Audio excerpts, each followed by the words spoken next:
Now to a disturbing story involving organ donation. The government is moving to shut down a nonprofit after allegations that some organs were taken from patients who were still alive. Meg Oliver reports.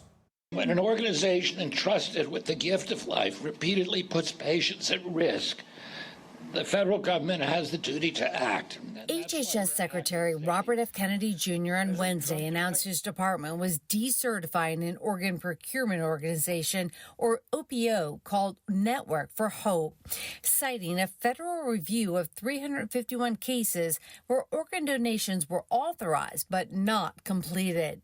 Nearly a third showed cause for concern. The review found with at least 28 cases where the patients may not have been deceased at the time organ procurement was initiated. That includes T.J. Hoover, a would-be donor who was hospitalized in October 2021 following a cardiac arrest. He was thrashing, crying, and grabbing the doctor's hands to stop him. Even after those signs, the organ procurement process continued.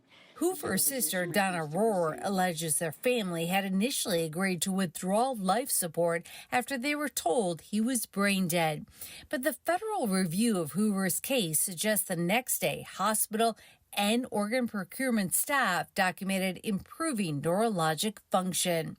One day after that, records show Hoover became conscious during a donor-related heart evaluation and had to be sedated and paralyzed so the procedure could continue.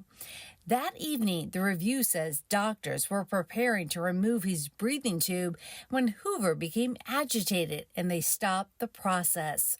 Hoover ultimately survived, and in congressional testimony last year, a whistleblower said the OPO had violated its standards. The case should have been halted immediately once neurological function improved. At the time, the OPO said its staff was following approved protocols, and on Wednesday, Network for Hope CEO said his organization would appeal the decertification.